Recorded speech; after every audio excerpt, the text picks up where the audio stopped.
दोस्तों कैसे डिसाइड करना है कोई लीनियर इक्वेशन का पेयर किसी इंटरसेक्ट लाइन को रिप्रेजेंट करता है, पैरेलल को या कोइंसिडेंट लाइन को। अगर क्वाड्रेटिक इक्वेशन गिवन हो तो कैसे डिस्क्रिमिनेंट की वैल्यू निकाल के नेचर ऑफ द रूट्स को डिसाइड करना है। फाइनेंशियल प्लानिंग में तो इनपुट टैक्स और इनपुट टैक्स क्रेडिट में ही कंफ्यूजन है, बाकी फार्मूलाज का क्या करना। इसके अलावा एग्जाम में कोई फार्मूला नहीं होगा, लिख के ले लो। क्या फार्मूलाज को लेकर यही डाउट आपके माइंड को सताते हैं तो ये वीडियो आपके लिए है। लेकिन इससे पहले अगर आपको अलजेब्रा हो या ज्योमेट्री के किसी एक टॉपिक के ऊपर फार्मूलाज को लेकर डिटेल में डिस्कशन चाहिए तो कमेंट सेक्शन में इस टॉपिक का नाम मेंशन कर देना।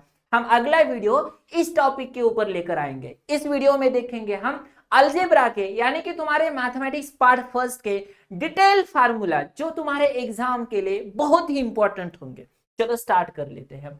तुम्हारा पहला टॉपिक है linear equation in two variable, जिसमें हमने पेयर ऑफ लीनियर इक्वेशन का स्टडी किया था। फॉर एग्जांपल मान लेते हैं हमारे पास पहला इक्वेशन है a1x plus b1y plus c1 equals to 0 और दूसरा इक्वेशन है a2x plus b2y plus c2 equals to 0। कभी हमें यह भी क्वेश्चन हो सकता है कंसिस्टेंसी या इनकंसिस्टेंसी के रिगार्डिंग। बता दो कि इन दोनों इक्वेशन से है ना डिसाइड कर लो कि क्या ये इक्वेशन इस दोनों इक्वेशन कौन से लाइन को रिप्रेजेंट करते हैं, पैरेलल लाइन को है ना, ओवरलैप्ड लाइन को यानी कि कोइंसिडेंट है ना, और या तो इंटरसेक्टिंग लाइन को रिप्रेजेंट करते हैं। अगर इस इक्वेशन से अल्जेब्रिक इंटरप्रिटेशन होगा a1 upon a2 is equals to b1 upon b2 is equals to c1 upon c2।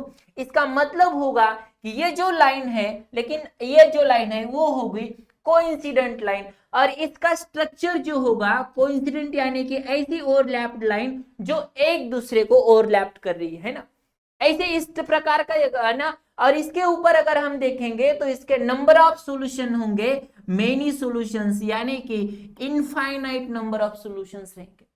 दूसरा पार्ट है अगर मान लो इसका है ना अल्जेब्रिकल इंटरप्रिटेशन है a1 upon a2 is not equals to b1 upon b2 यानी कि ये दोनों लाइन एक दूसरे को इंटरसेक्ट कर रही है। अगर ये दोनों इंटरसेक्ट कर रहे हैं तो सॉल्यूशन की संख्या रहेगी 1 सॉल्यूशन और इसको बोलते हैं कंसिस्टेंट इक्वेशन। तीसरा पार्ट है अगर मान लो a1 upon a2 is equals to b1 upon b2 is not equals to c1 upon c2। अगर ऐसी कंडीशन है तो इसको बोलते हैं पैरेलल लाइन और ये दोनों इक्वेशन पैरेलल लाइन को रिप्रेजेंट कर रहे हैं, इनको बोलते हैं नो सॉल्यूशन। सबसे पहला प्रकार आता है कंसिस्टेंट और बाकी जो है ना दूसरा प्रकार आता है कंसिस्टेंट।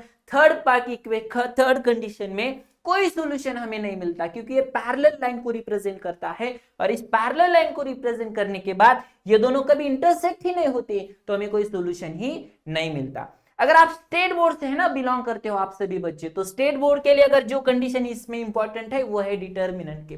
कोई अगर इक्वेशन हम मान लो इसे रिप्रेजेंट करते हैं a1x plus b1y plus c1 equals to 0 और a2x plus b2y plus c2 equals to 0, ये दोनों इक्वेशन है। तो अगर हमें डिटर्मिनेंट की वैल्यू निकालना है तो डिटर्मिनेंट की वैल्यू ऐसे a1 a2 b1 b2 इस तरह अगर निकाली जाती है तो पहले इन दोनों का मल्टीप्लिकेशन करना पड़ता है a1 b2 माइनस सब्ट्रैक्ट करना इन दोनों का मल्टीप्लिकेशन यानी कि a2 b1। ये फार्मूला है डिटर्मिनेंट का।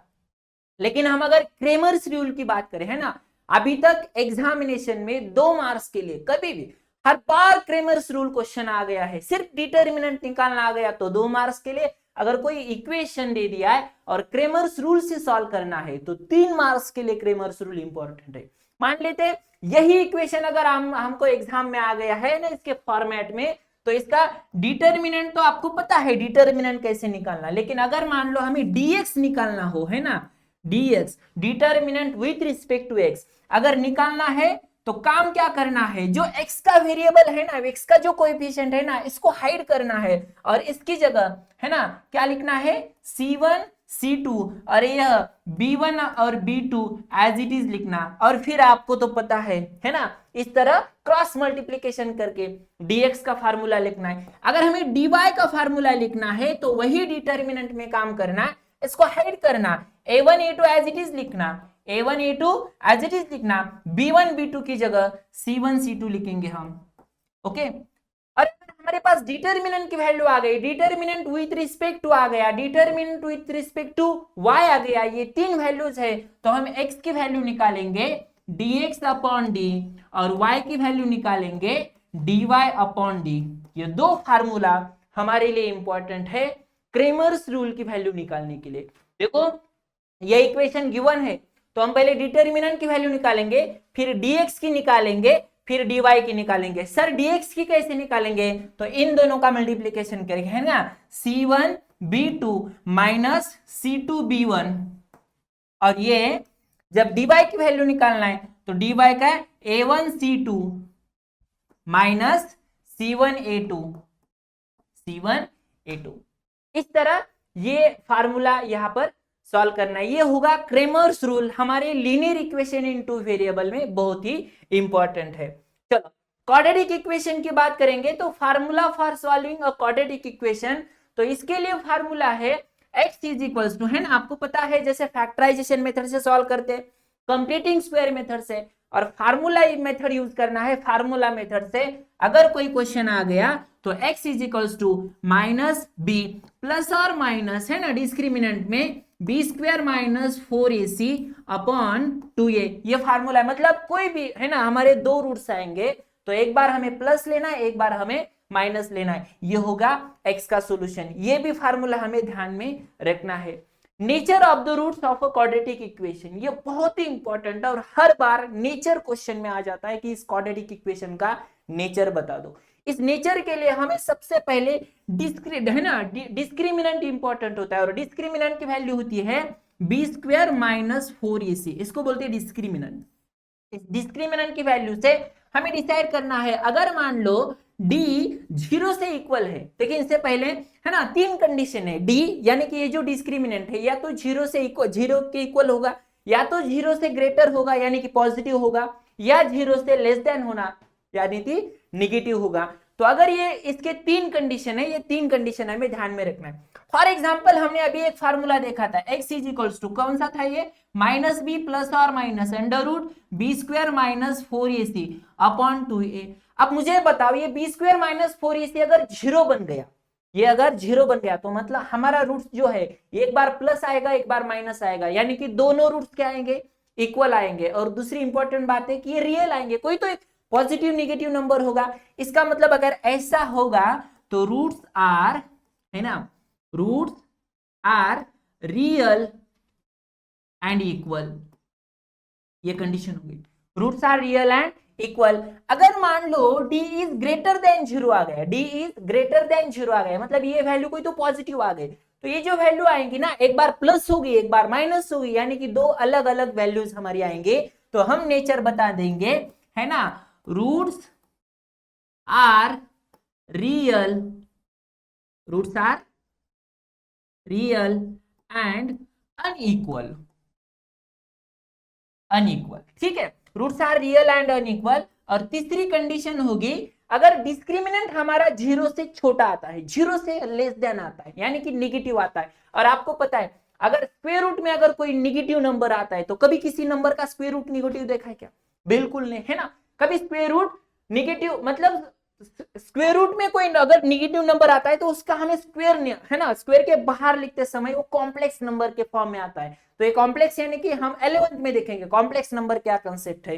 तो इसका मतलब ये नंबर, जो नंबर रियल नहीं होता उसको हम इमेजिनरी बोलते हैं, और इमेजिनरी नंबर का कॉम्बिनेशन बाद में कॉम्प्लेक्स नंबर, ये हमें 11th में देखना है। तो हम देखेंगे यहाँ पर रूट्स आर, है ना, सिर्फ लिखेंगे roots are not real, roots are not real. तो ये तीन कंडीशन है नेचर ऑफ द रूट्स की। पहले क्या, ये डिस्क्रिमिनेंट की वैल्यू है, ये क्या है, डी अगर 0 आता है, डिस्क्रिमिनेंट अगर 0 आता है तो roots are real and equal, ठीक है। डी अगर पॉजिटिव आता है तो roots are real and unequal, अलग अलग होंगे।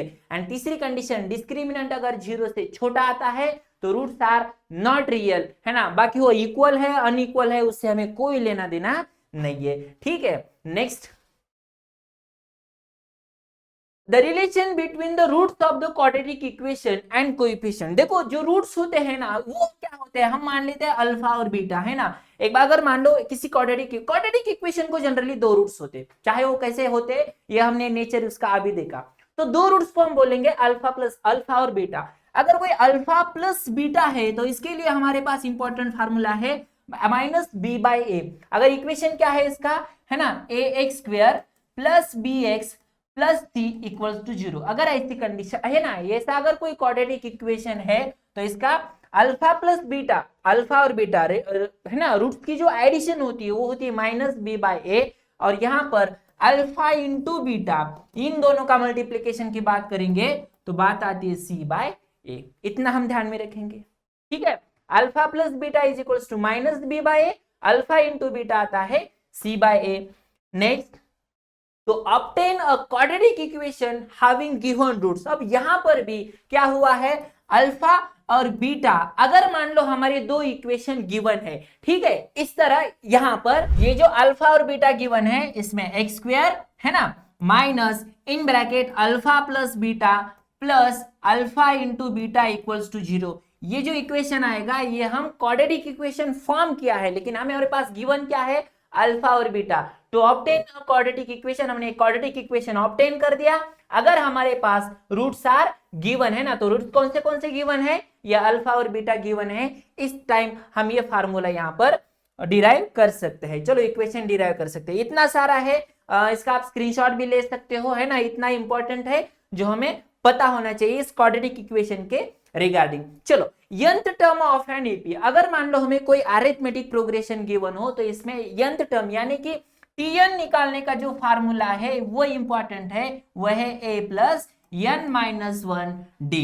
ये फार्मूला ध्यान में रखिएगा। यहां पर a मतलब क्या होगा, अरिथमेटिक प्रोग्रेशन का फर्स्ट टर्म, n यानी कि नंबर ऑफ द टर्म, है ना, और d यानी कि कॉमन डिफरेंस। चलो sum of the first n term यानी कि SN, है ना। SN का फार्मूला कब यूज करना है, अगर मान लो हमें कोई सीरीज, है ना, अरिथमेटिक प्रोग्रेशन गिवन हो और इसमें हमें फर्स्ट n टर्म्स की सम निकालनी है, तो सम निकालने के लिए हम SN का फार्मूला लिखेंगे यहाँ पर n बाई 2, है ना, 2a plus in bracket n minus 1 d।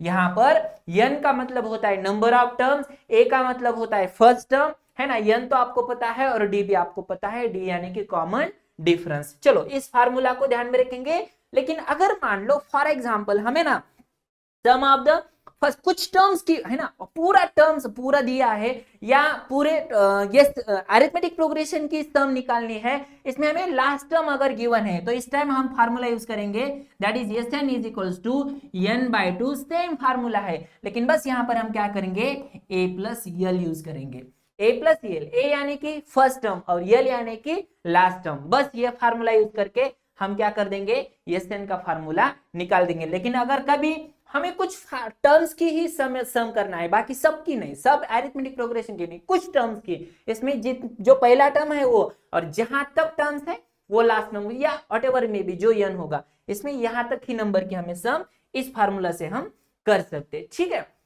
जो हमारे महाराष्ट्र में है ना बच्चों को जो सबसे ज्यादा जो टॉपिक सताता है ना वो है GST, यानी कि फाइनेंशियल प्लानिंग, जिसमें ना हमें ध्यान में रखना है GST paid eight the time of purchase. अगर मान लो कोई, है ना, ज्याला आपण व्यापारी म्हणतो, अगर कोई ट्रेडर हो, इस ट्रेडर ने क्या कर दिया है, कोई चीज खरीदते समय ये जिस दुकानदार से उसने खरीदे ना उसको उसने क्या कर दिया है, GST दे दिया है। किसको दे दिया है, उसके ऊपर जो दुकानदार है ना उसको दे दिया है। तो उस टाइम उसने जो दे दिया है ना GST, इसको बोलते हैं इनपुट टैक्स। अब देखो क्या कर दिया है, इसी दुकानदार ने ये चीज, है ना, ऑब्जेक्ट आपको खरीदा है ना, आपको बेच डाला, तो आपको बेचते समय आपसे कुछ GST उसने कलेक्ट कर दिया है। GST collected at the time of sale, जब वो इसकी बिक्री कर रहा था ना उस टाइम आपसे उसने क्या कर दिया, कुछ GST कलेक्ट कर दिया। अब ये जो GST कलेक्ट किया है ना उसको बोलते हैं आउटपुट टैक्स। अब हमारा क्वेश्चन है what is input tax credit. इसने क्रेडिट मतलब क्या, उसके पास कुछ तो बाकी है ना। तो क्या हुआ पता है, ये जो है ना आउटपुट टैक्स क्रेडिट, है ना, आउटपुट टैक्स, और ये जो इनपुट टैक्स है ना, इनपुट टैक्स, ये जो है ना, इसका जो फार्मूला, इसका जो आंसर आएगा, इसका जो रिमेनिंग अमाउंट रहेगा उसके पास, ये होगा इनपुट टैक्स क्रेडिट। लास्ट में उसको गवर्नमेंट को पे करना पड़ता है, जिसको जीएसटी पेबल बोलते हैं। क्या बोलते हैं उसको? Payable GST. ठीक है, पेबल जीएसटी यानी कि इनपुट टैक्स क्रेडिट, इस तरह हम निकालते हैं। चलो, कुछ कंसेप्ट है फाइनेंशियल प्लानिंग में जो आपको पता होना चाहिए। शेयर का मतलब क्या होता है? शेयर का मतलब होता है जो कैपिटल होता है किसी कंपनी का, है ना, या किसी है ना सिस्टम का, जो पूरी वैल्यू जो उसकी होती है, इनमें से जो एक पार्ट होता है। Share is the smallest unit of the capital, इसको बोलते हैं शेयर। अब शेयर होल्डर किसको बोलते हैं? हाँ, जो ऑनर है उस शेयर का, जो ऑनर है उसको बोलेंगे शेयर होल्डर। स्टॉक एक्सचेंज, आपको पता है ना, एनएसई बीएसई है ना, जो स्टॉक एक्सचेंज मार्केट, जहां पे शेयर मार्केट की, जहां पर शेयर की देवान घेवान है ना, लेन देन चलती है।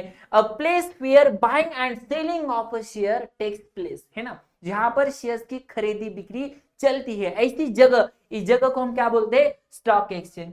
बाद में फेस वैल्यू, फॉर एग्जांपल कोई मेरे पास एक शेयर है ना, शेयर है ना, इस शेयर के ऊपर जो भी वैल्यू प्रिंटेड की गई हो ना, इसको हम क्या बोलेंगे? फेस वैल्यू, जो उसके ऊपर लिखी हुई है। लेकिन फेस वैल्यू कभी अलग होती है। मार्केट वैल्यू क्या? एक्चुअली मेरे पास एक 100 रुपीज का शेयर है, वो मार्केट में मतलब मैं बॉम्बे स्टॉक एक्सचेंज में लेके गया, और वो किसी दूसरे आदमी ने, है ना, 100 रुपए का है, लेकिन 1000 रुपए को खरीदा, तो मार्केट वैल्यू क्या हो गई उसकी?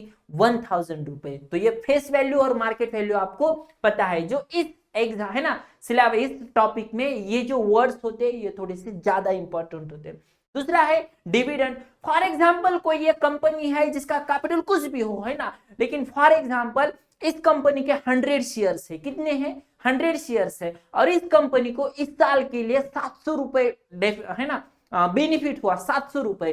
तो 100 शेयर को 700 रुपए बांट दिए जाएंगे, तो एक के हिस्से में कितना आएगा? 7 रुपए आएगा। तो वही इसी को बोलते हैं डिविडंड, जिसको मराठी में बोलते हैं लाभांश, है ना। लाभ मिळालाय काहीतरी, है ना, त्या गोष्टीला म्हणायचं लाभांश, यानी कि डिविडेंड। और ये डिविडेंड कैसे कैलकुलेट किया जाता है? पार्ट ऑफ, है ना, बेनिफिट, जिसका टोटल जो बेनिफिट होगा, है ना, कंपनी को हुआ है, जिससे क्या कर लेते हैं? नंबर ऑफ शेयर से डिवाइड किया जाता है, वो पार्ट होता है डिविडेंड का।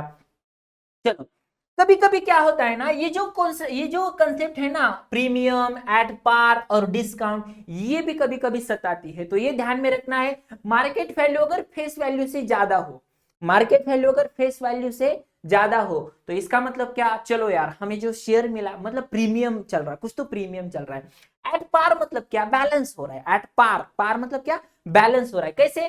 Face value and market value equal है। और सबसे इंपॉर्टेंट बात, डिस्काउंट, है ना, डिस्काउंट मतलब यार कुछ तो कम मिल रहा है ना, कम। तो मार्केट वैल्यू जब फेस वैल्यू से कम होती है, उसको क्या बोलते हैं? As share is at discount. ठीक है, चलो, अब सबसे पहले हमें एक ROR से लेकर एक फार्मूला है, ROR, है ना, हमारे बुक्स में। तो रेट ऑफ रिटर्न, इसको क्या बोलते हैं? Rate of return. और रेट ऑफ रिटर्न निकालते हैं, जैसे हम डिविडेंड से जो इनकम मिला है ना, डिविडेंड इनकम डिवाइडेड बाय जितना हमने सम इन्वेस्ट किया था, उसको 100 से मल्टीप्लाई करना। इन दोनों का जो भी ये आएगा ना, उसको क्या करना? 100 से मल्टीप्लाई करना।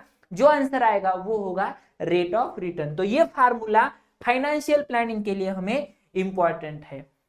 दूसरा इंपॉर्टेंट टॉपिक है उसी के साथ साथ प्रोबेबिलिटी। और प्रोबेबिलिटी में क्या करते हैं? अब देखो, बहुत सारे इवेंट्स है, ये मैं आपको बता दूंगा, लेकिन इससे पहले फॉर एग्जांपल कोई, है ना, एक टॉस, अगर हमने एक कॉइन अगर हमने टॉस कर दिया है, एक कॉइन अगर टॉस कर दिया है, तो इसका सैंपल स्पेस क्या होगा? बता दो। इसका सैंपल स्पेस होगा या तो H होगा या तो T होगा। ये हम क्या कर लेते हैं? करली ब्रैकेट में लिखते हैं। तो यहां पर N ऑफ S कितना होगा? 2 होगा। चलो, हम दो टॉस कॉइन, है ना, दो कॉइन, है ना, साइमल्टेनियसली टॉस कर लेते, तो हमारा ये आंसर होगा या तो ये HH होगा, या तो HT होगा, या तो TH होगा, या तो TT होगा। ठीक है, so N of S is equals to कितना आएगा? बता दो। N ऑफ S आएगा यहाँ पर 4। अब फिर फॉर एग्जाम्पल हमारे पास ऐसे अलग अलग इसमें क्वेश्चंस है। इसमें सबसे इंपॉर्टेंट बात है N ऑफ S मतलब क्या? ये जो टोटल फेवरेबल आउटकम्स है, इसकी संख्या कितनी है, इसको बोलते हैं N ऑफ S। ऐसे एक फेवरेट क्वेश्चन है तुम्हारा, वह है 52 कार्ड्स का, और इस 52 कार्ड्स में आपको ध्यान में रखना है ये जो 52 कार्ड्स को दो अलग पार्ट्स में बांटना है। 26 बांट दिया है, देखो 26 रेड कार्ड्स है, 26 ब्लैक कार्ड्स है। अब इस 26 में भी दो हिस्से में बांटना है। क्या 13 क्या होते हैं, हर्स कार्ड्स होते हैं, है ना, जिसका सिंबल आपको पता है। 13 डायमंड्स कार्ड्स होते हैं, 13 क्लब कार्ड्स और 13 स्पेड क्लब्स, जो यहाँ पर मैंने ऐसे जिस तरह आपको दिखाया है इसमें ध्यान में रखना है। इसमें 13 13 13 13।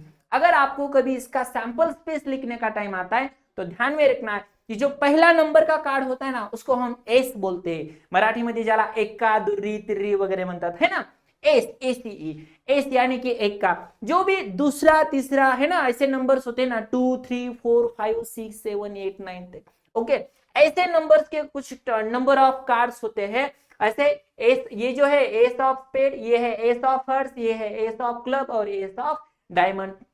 13 कार्ड्स में एक किंग आता है, एक क्वीन आती है ना, राजा रानी, ओके, और जोकर होता है। ये जो 3 कार्ड्स होते हैं और ये जो है ना ऐसे जिसको फेस कार्ड्स बोला जाता है। तो ये जो सैंपल स्पेस लिखना, इस ऐसे जो अगर कोई क्वेश्चन आता है प्रोबेबिलिटी के रिगार्डिंग तो हमें सैंपल स्पेस भी लिखना आना चाहिए। चलो कुछ होते हैं फेवरेबल आउट। फॉर एग्जांपल मेरे पास एक ऐसा 2 कॉइन है और 2 कॉइन को मैंने क्या कर दिया, टॉस कर दिया। टॉस करने के बाद इसकी जो आउटकम्स है, ये तो आउटकम्स है, लेकिन मुझे अगर चाहिए ऐसा आउटकम जिसके ऊपर दोनों साइड में क्या होना चाहिए, टेल होना चाहिए, तो सिर्फ एक ही है। तो ये हो गया मेरा फेवरेबल आउटकम्स, और ये टोटल क्या हो गए, total number of total outcomes, है ना। तो अगर मान लो मुझे कभी इसकी प्रोबेबिलिटी निकालना है तो प्रोबेबिलिटी का फार्मूला आता है ना, नंबर ऑफ फेवरेबल आउटकम्स, ठीक है, और इसमें आएगा नंबर ऑफ टोटल आउटकम्स, ठीक है। तो ये होगा नंबर ऑफ फेवरेबल आउटकम्स और ये होगा नंबर ऑफ टोटल आउटकम्स। अब मुझे एक बात बता दो, ये प्रोबेबिलिटी यानी कि अगर फॉर एग्जांपल ऐसे एन ऑफ ए, कोई ए इवेंट के एलिमेंट्स आते हैं और ये होगा नंबर ऑफ यस यानी कि टोटल सैंपल स्पेस में से एलिमेंट्स। तो ये प्रोबेबिलिटी का फार्मूला आपको ध्यान में रखना है। ज्यादातर एग्जांपल है ना प्रोबेबिलिटी के ऊपर ही होता है। हम और इन शॉर्ट में इसके ऊपर रिगार्डिंग और डिटेल्स में डिस्कशन कर देंगे। स्टैटिस्टिक्स भी आपके लिए एक इंपॉर्टेंट टॉपिक है ना। स्टैटिस्टिक्स में मीन, मीडियन और मोड के रिगार्डिंग हमें डिस्कशन करना है। अगर मान लो हमें कोई डाटा गिवन हो तो हमें इसका मीन निकलना है, हम क्या कर लेते हैं, नंबर है ना, सम ऑफ ऑब्जर्वेशन। सबसे पहले क्या होता है, सम ऑफ ऑब्जर्वेशन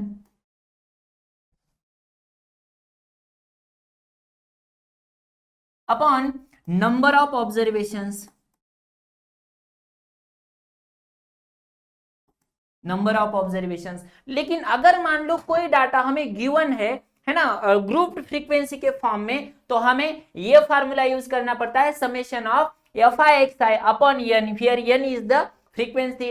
अब एज्यूम मीन मेथड में एक है ना जिस क्लास इंटरवल को हमें कंसीडर करना है मीन, है ना मिडल वाला, जिसमें इसको ए कंसीडर करना है। अब एक समेशन ऑफ डी बार, पहले डी बार की वैल्यू निकालना है, summation of fi di upon summation of fi, और इसमें मीन निकालते समय इस डी बार की जो भी वैल्यू आ गई और जिसको हमने ए कंसीडर किया था, इस ए को हमें क्या करना पड़ता है, ऐड करना पड़ता है। इसको बोलते हैं एज्यूम मीन मेथड। और एक लास्ट स्टेप डिविएशन मेथड, ये मीन के बारे में है ना। स्टेप डिविएशन मेथड में यू बार की वैल्यू निकालना, और जिसमें ये जो नया यहाँ पर जी आपको मिलता है, ये जी होता है जीसीडी, यानी कि पूरे जो भी ऑब्जर्वेशंस है ना क्लास इंटरवल के रिगार्डिंग, इस ऑब्जर्वेशंस की क्या होती है वो जीसीडी। और एक लास्ट मीडियन। अब मीडियन का एल प्लस है ना n/2 minus C F upon F into H, where H is the class interval की, मतलब किसी क्लास इंटरवल के रिगार्डिंग जो हाइट होती है इसको हम एच बोलते हैं। मीडियन और मोड के रिगार्डिंग अगर बात करेंगे तो एल प्लस इन ब्रैकेट है ना f1 minus f0 upon 2f1 minus f0 minus f2 into H. आपको तो पता ही होगा है ना, यल यानी कि लोअर क्लास लिमिट, जिसके रिगार्डिंग f1 मतलब हम जिस क्लास इंटरवल की जो फ्रीक्वेंसी, इसको f1 f0 यानी उसके पहले वाले क्लास के है ना, जिसको हम प्रीसीडिंग सक्सीडिंग बोलते हैं। वैसे f1 बोले तो जो हमारा क्लास इंटरवल की फ्रीक्वेंसी, f0 यानी कि पहले वाले की, और f2 है ना, f2 की मतलब सेकंड है ना नेक्स्ट वाले की फ्रीक्वेंसी, और एच मतलब तो आपको पता है क्लास इंटरवल की हाइट। ओके, इसके साथ साथ अगर मान लो हमें पाई चार्ट के रिगार्डिंग भी लास्ट में बात की गई है सेकंड एक्सरसाइज में। पाई चार्ट के में सबसे पहले ये मेजर ऑफ सेंट्रल एंगल है ना निकालना पड़ता है। तो सेंट्रल एंगल निकालने के लिए क्या करना, कोई इंफॉर्मेशन गिवन हो, इसमें number off score in a component, अगर एक किसी इंडिविजुअल का स्कोर है ना टोटल है ना divided by total number off score into 360, इससे हम क्या करेंगे, किसी भी मेजर एंगल की टेंडेंसी है ना मेजर एंगल निकाल सेंट्रल एंगल मेजर करने के लिए ये फार्मूला यूज कर देंगे। इस तरह ये टॉप है ना अलजेब्रा के जितने भी इंपॉर्टेंट फार्मूलाज थे इसके हमने यहाँ पर बता दिया है। जर तुम्हाला अशा जिओमेट्रीशी रिलेटेड असेल किंवा अल्जेब्राशी रिलेटेड एखाद्या महत्वाच्या टॉपिकवर जास्त डिटेल डिस्कशन पाहिजे असेल फक्त फॉर्म्युलाशी रिलेटेड असं जर आपल्याला वाटत असेल तर तुम्ही कमेंट बॉक्स मध्ये सांगा आणि त्या कमेंट मध्ये सगळ्यात जास्तीत जास्त ज्या टॉपिकवर कमेंट्स आलेले आहेत या कमेंट्सवर तुम्हाला नेक्स्ट व्हिडिओ तुम्हाला पाहायला मिळेल। अशाच आपल्या अल्जेब्रा सोबतच जिओमेट्रीच्या टॉपिक्सवरचं डिस्कशन ऐकायला सुद्धा विसरू नका। या व्हिडिओला लाईक करा, चॅनलला सबस्क्राइब केलं नसेल तर सबस्क्राइब करा आणि तुमच्या 10वीच्या त्याचबरोबर जे काही आता 9वीला आहेत अशा 9वीच्या मित्रांना सुद्धा या व्हिडिओची लिंक पाठवायला विसरू नका। तोपर्यंत धन्यवाद।